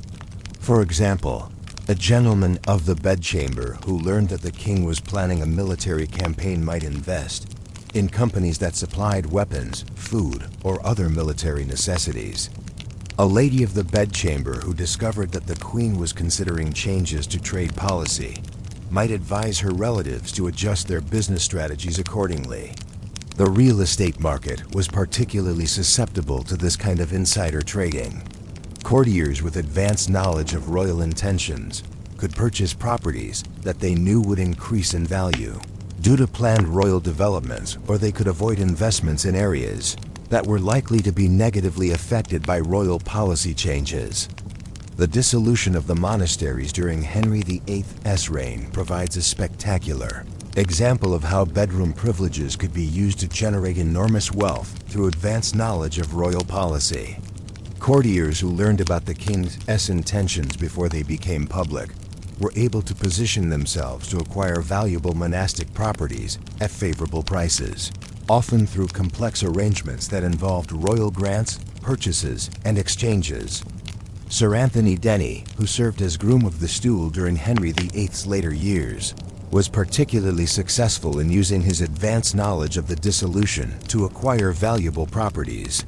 He obtained grants of former monastic lands worth thousands of pounds annually, transforming himself from a minor courtier into one of the wealthiest landowners in England.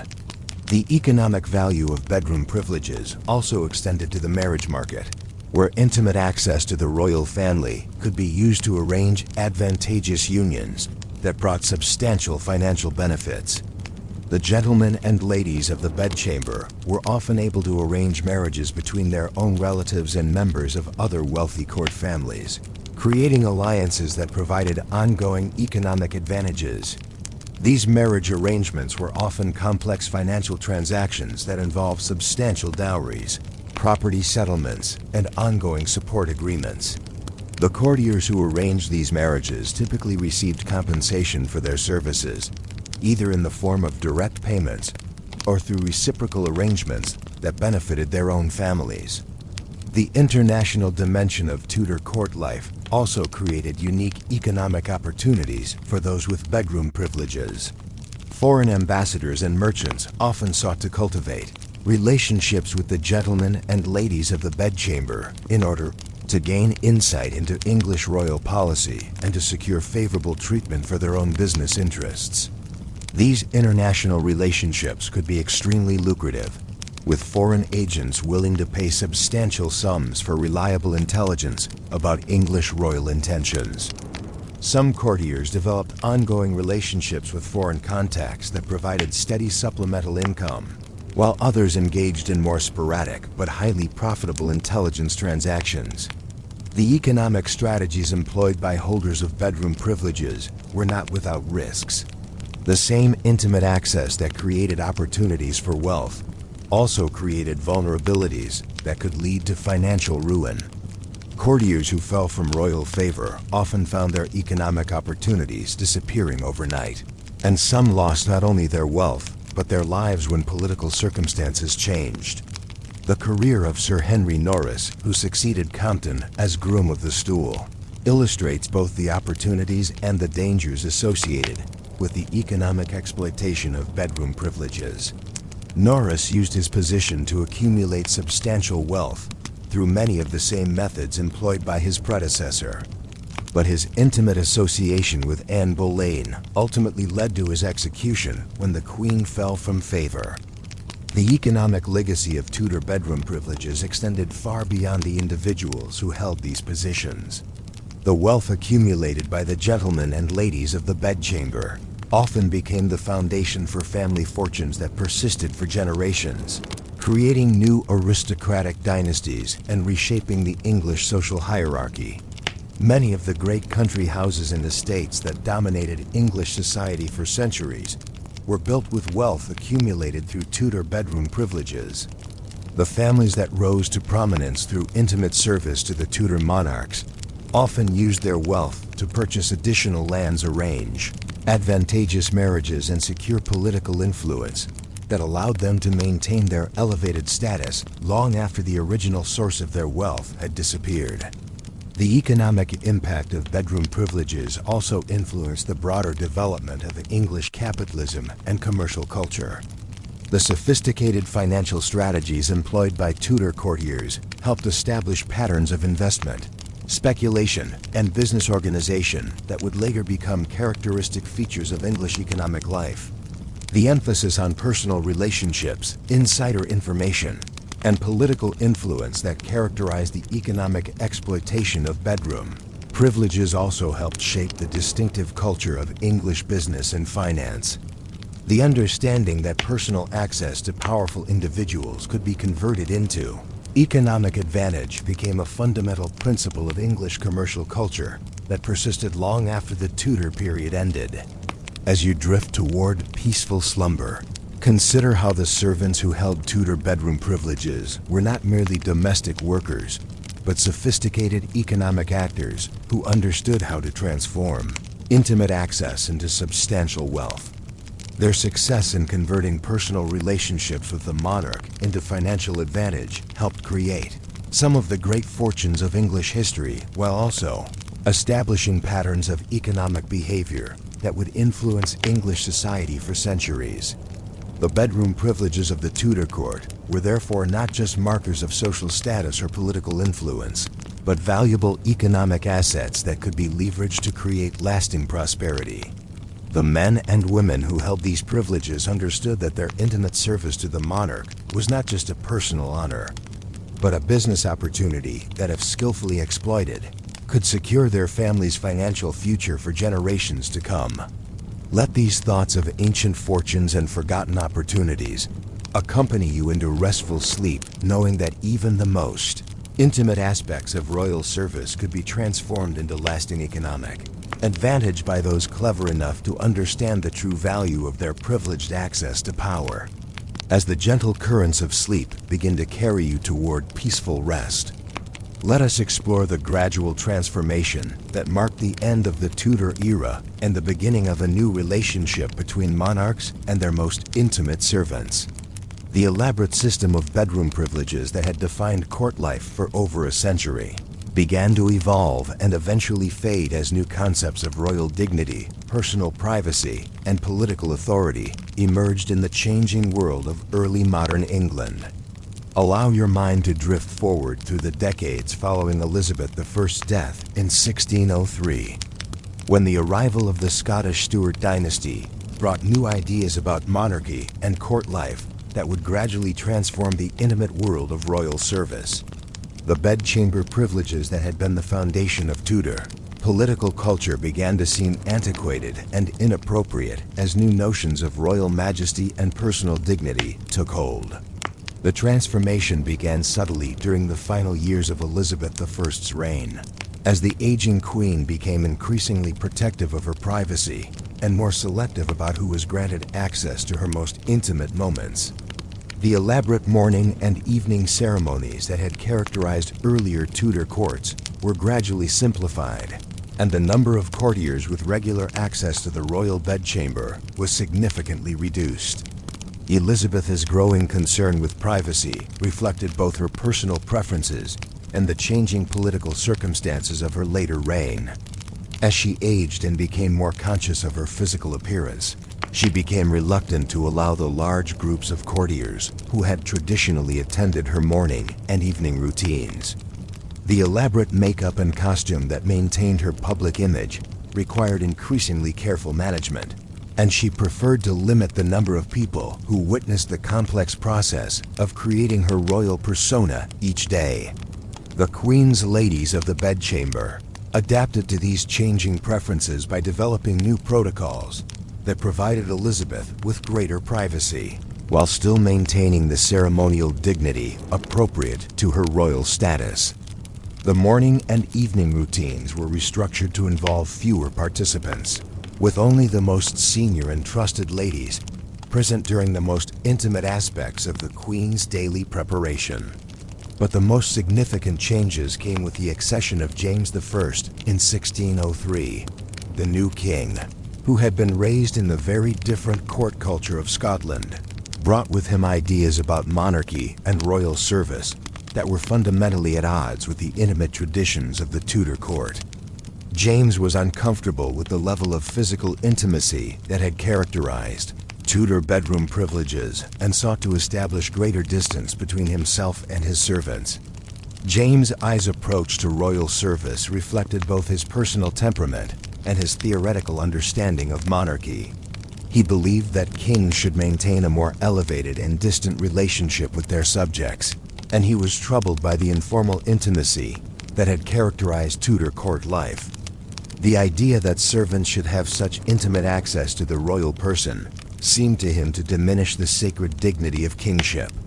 The new king's preferences led to a gradual restructuring of court life that reduced the importance of traditional bedroom privileges, while creating new forms of royal service that emphasized ceremony and distance rather than intimacy and personal access. The role of Groom of the Stool, which had been the pinnacle of court service under the Tudors, was gradually transformed into a more ceremonial position with reduced political significance. James I also brought with him a group of Scottish courtiers who were unfamiliar with the subtle traditions of Tudor bedroom service and who often found the elaborate protocols confusing and unnecessary. These new courtiers introduced different approaches to royal service that emphasized formal ceremony over intimate personal attention, gradually displacing the Tudor traditions that had evolved over more than a century. The changing role of bedroom privileges was also influenced by broader social and cultural developments that were transforming English society during the early 17th century.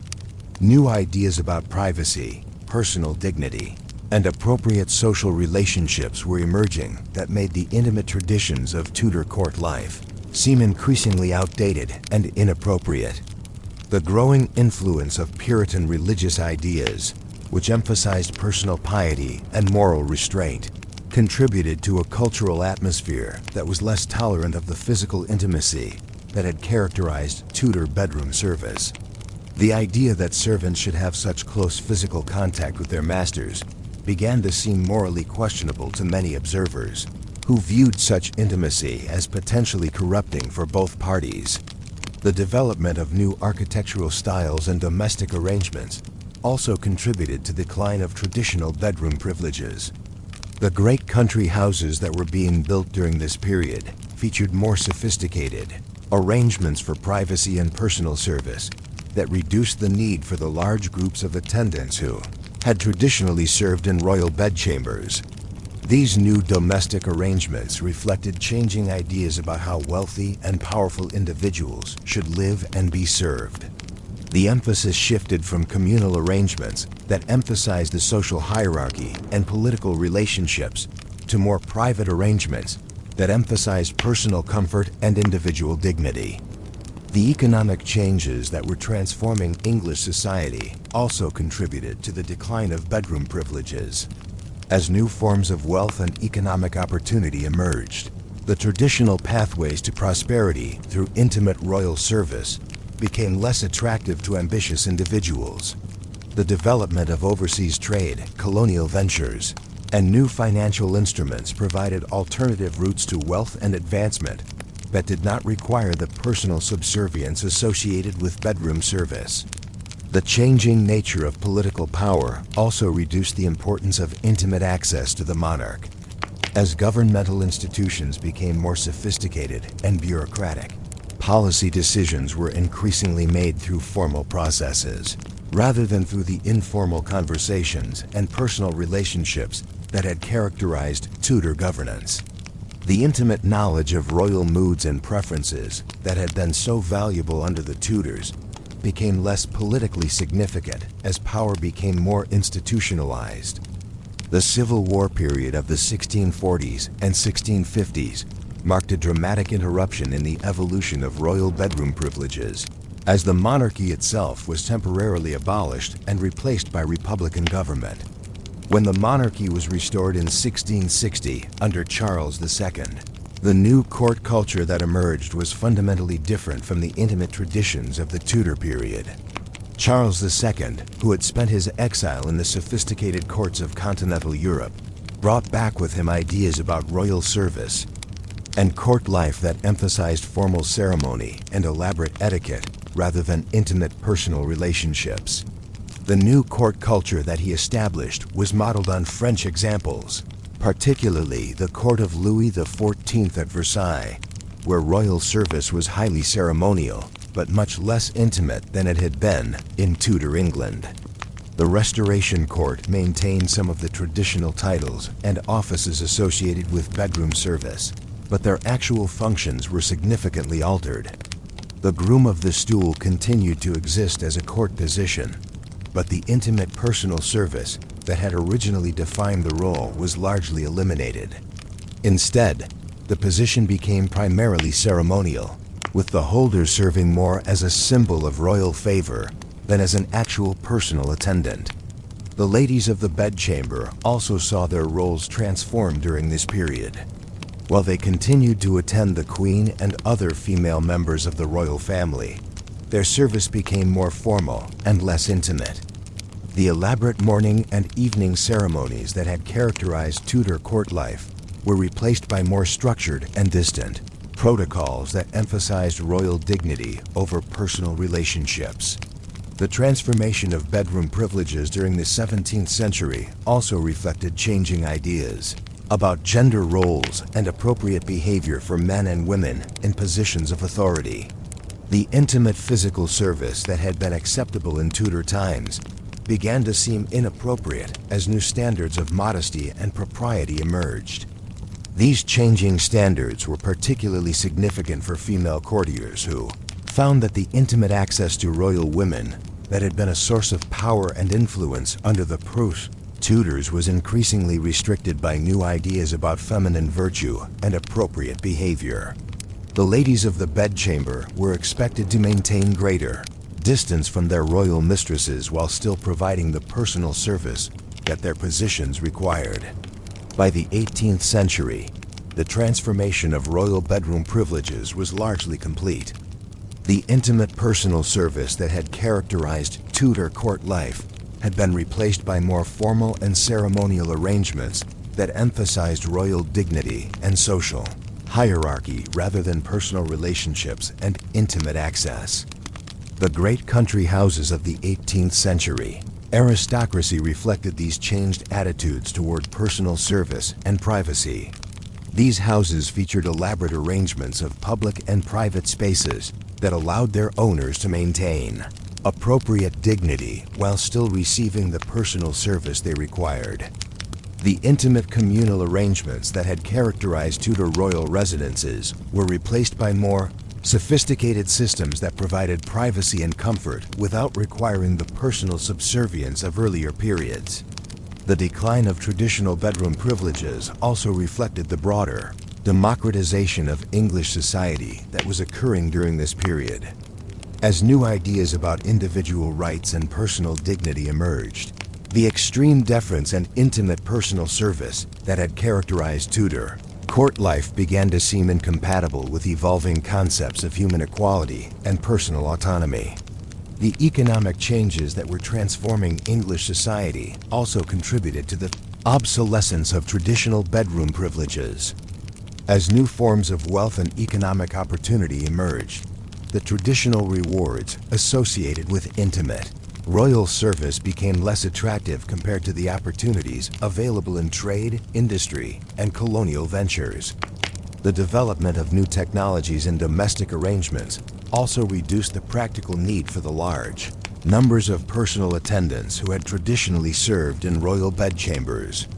Improvements in heating, lighting, and sanitation made it possible to maintain comfortable living conditions with fewer servants, while new approaches to clothing and personal care reduced the need for the intimate assistance that had been essential in earlier periods. The transformation of bedroom privileges during the post-Tudor period represents one of the most significant changes in the relationship between rulers and their subjects in English history. The intimate personal relationships that had been the foundation of Tudor political culture were gradually replaced by more formal and distant arrangements that emphasized institutional authority rather than personal loyalty. This transformation had profound implications for English political culture and social development.